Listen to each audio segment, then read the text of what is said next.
সেই ভোর 5:30 থেকে কাজ করতে করতে এত কাজ করার পর এখন আবার রান্না করতে আসছি। আসসালামু আলাইকুম, কেমন আছেন সবাই? আলহামদুলিল্লাহ ভালো আছি। চলে আসলাম আপনাদের মাঝে নতুন আর একটি ভিডিও নিয়ে।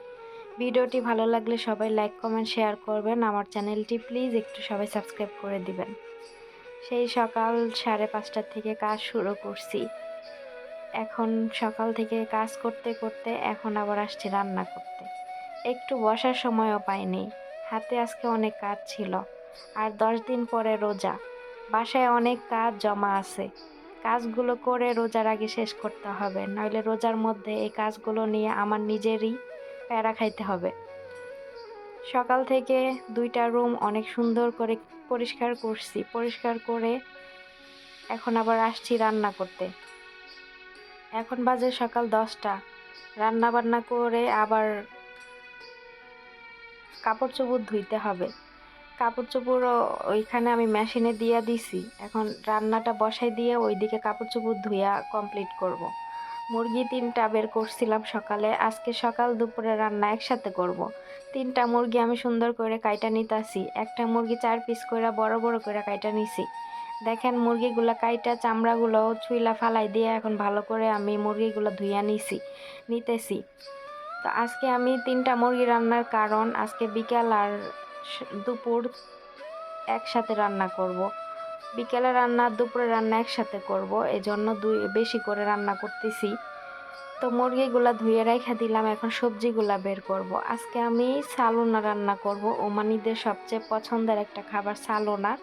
তো আজকে সালোনা রান্না করব। সালোনার জন্য এখানে আমি সব সবজি বাইর করে নিতেছি।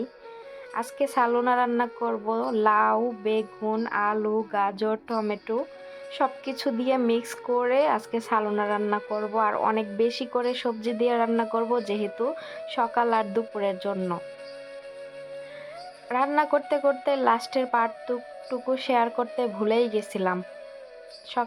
এত সকাল থেকে কাজ করতে করতে মাথায় আর কিছু ঢুকতেছিল না, তো লাস্টের পার্টটুকু আর শেয়ার করা হয়নি। আর এই রান্নাটা আমার চ্যানেলে আরও আছে, তো এই জন্য আর অতটা বেশি করি নাই, যে থাক সমস্যা নাই, যেহেতু লাস্টের পার্টটুকু শেয়ার করা হয়নি, ব্যাপার না। তো সবগুলো সবজি বাইর করে নিলাম। আর আমার পাশে দেখেন ফয়সাল ঘুরতেছে, ফয়সালের মতো ফয়সাল খেলতেছে। কয়েকদিন আগে আমার দেখতে পারছেন আমার মুখে অনেক বেশি তেল ছিটা পুড়ে গেছিল। তারপরে ওইখানের পর থেকে আমার মুখের স্কিনটা কেমন বেশি ড্যামেজ হয়ে গেছে। দেখেন কতগুলা আমার মুখে ছোট ছোট, এগুলা ব্রণ নাকি আমি বুঝতে পারতেছি না, উঠছে কপাল ভরা।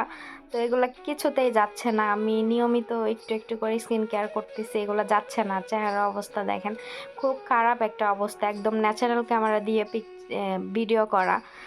চেহারা খুবই বাজে একটা অবস্থা, মানে বিধ্বস্ত অবস্থা। যাই হোক, চেহারা যেমন তেমনই হোক না কেন, সবশেষে আমি একজন মানুষ।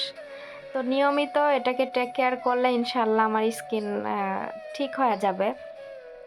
তো এখন থেকে আমি একটু টেক কেয়ার করতেছি। আর দেখি নিয়মিত মুখে বরফ ডলবো, বরফ দিলে হয়তো এগুলো চলে যাবে।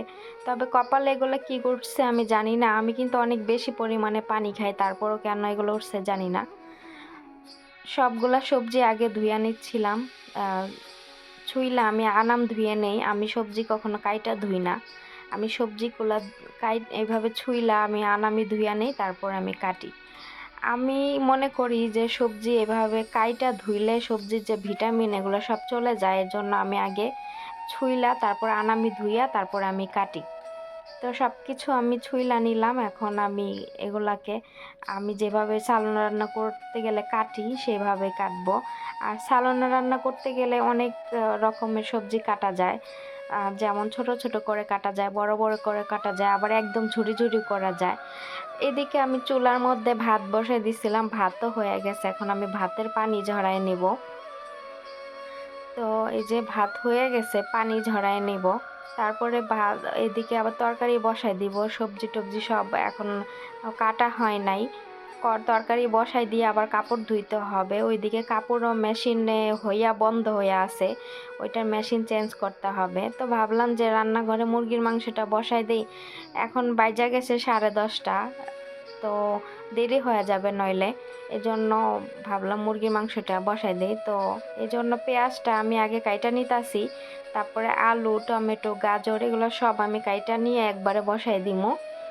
তো পেঁয়াজটা অনেক বড় ছিল, যেহেতু 2 বেলা রান্না একসাথে করতেছি, তো পেঁয়াজটা অনেক একটা বড় একটা পেঁয়াজ নিছি, একটা লেবু নিছি, টমেটো নিছি 2টা। আর টমেটো এবার অনেকগুলো টমেটো নিয়ে আসছে, এগুলা প্রতিদিন রান্না করে খেয়ে শেষ করতে হবে, নাহলে নষ্ট হয়ে যাবে। আর টমেটো কিন্তু বেশি দিন ফ্রিজে থাকে না, টাকা দিয়ে কিনে আইনা ফালাই দিয়ে কোনো লাভ নাই, এজন্য আমি বেশি বেশি দিয়ে টমেটো রান্না করতেছি আর টমেটো প্রতিদিন খাওয়া ভালো, স্কিনের জন্য ভালো। তো রান্না এই যে বসাই দিতাছি, পেঁয়াজ মরিচ কষাইতে দিয়া তারপরে হচ্ছে আমি আরও সবজি আছে ওগুলো কাইটা নিমু। তো আলু, পেঁয়াজ, গাজর এগুলো সব একসাথে দিয়ে দিলাম, একটু লবণ দিয়ে দিলাম, ভালো মতো এখন কষামো। এই দেখেন এই সবগুলো একসাথে দিলাম। এখানে আজকে রান্নাতে আমি তেজপাতা দিচ্ছি। আমি কিন্তু তেজপাতা সব রান্নায় ব্যবহার করি না, কিছু কিছু রান্নায় ব্যবহার করি। তো আজকে রান্নাটা অনেক বেশি মজা হয়েছিল, তেজপাতা দিলে রান্না আসলে বেশি ভাল লাগে। তো তেজপাতার ঘ্রাণে রান্নাটা অনেক বেশি, তরকারিটা আর কি টেস্ট লাগছিল। তো সবগুলা তো মশলা কষানো শেষ, মুরগির মাংসগুলো সব দিয়ে দিলাম। এখন আমি অনেকক্ষণ যাবৎ ভরে কষাবো, কারণ মাংস একদম নরম করতে হবে, নইলে আবার ম্যাডামরা খাইতে পারে না, নরম মাংস ছাড়া শক্ত মাংস ওনারা খাইতে পারে না। তো এই দেখেন তরকারি একদম লাল দেখা যাচ্ছে, তাই না? কারণ আমি এখানে টমেটো পেস্ট দিছি, এর জন্য এরকম লাল দেখা যাচ্ছে। তারপরে চলে আসলাম বাহিরে। আজকে কাপড় চোপড় হচ্ছে এখন ধুইতাছি, ওইদিকে মাংস বসাই দিছি, আর কাপড় চোপড় এইদিকে আমি মেলা দিতেছি রোদে। বাহিরে আজকে আকাশটা একদম থমথমা ছিল, মনে হচ্ছিল কোথাও বৃষ্টি হইতেছে এরকম। আমি ভাবছিলাম যে আমার এখানে বৃষ্টি হবে মনে হয়, কিন্তু আমার এখানে বৃষ্টি নামে নাই। তো কাপড় চোপড় ভাবতেছিলাম কাপড় চোপড় ধুইয়া কি বিপদে পড়লাম কি না, বৃষ্টি এখন যদি নামে তাহলে তো এগুলা শুকাবে কি করে। যাই হোক, পরে আর বৃষ্টি নামে নাই, আজকে আকাশটা মেঘলা ছিল।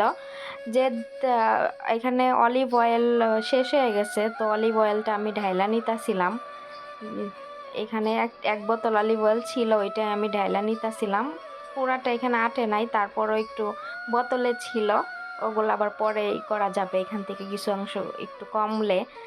তরকারি দেখেন আমি কষাইতেছি, এখনো ভালো মতো কষানো হয় নাই। আমি এখানে শুকনা লেবু দিছি, আরব কান্ট্রিতে বেশিরভাগ খাবারে শুকনা লেবু ব্যবহার করা হয়।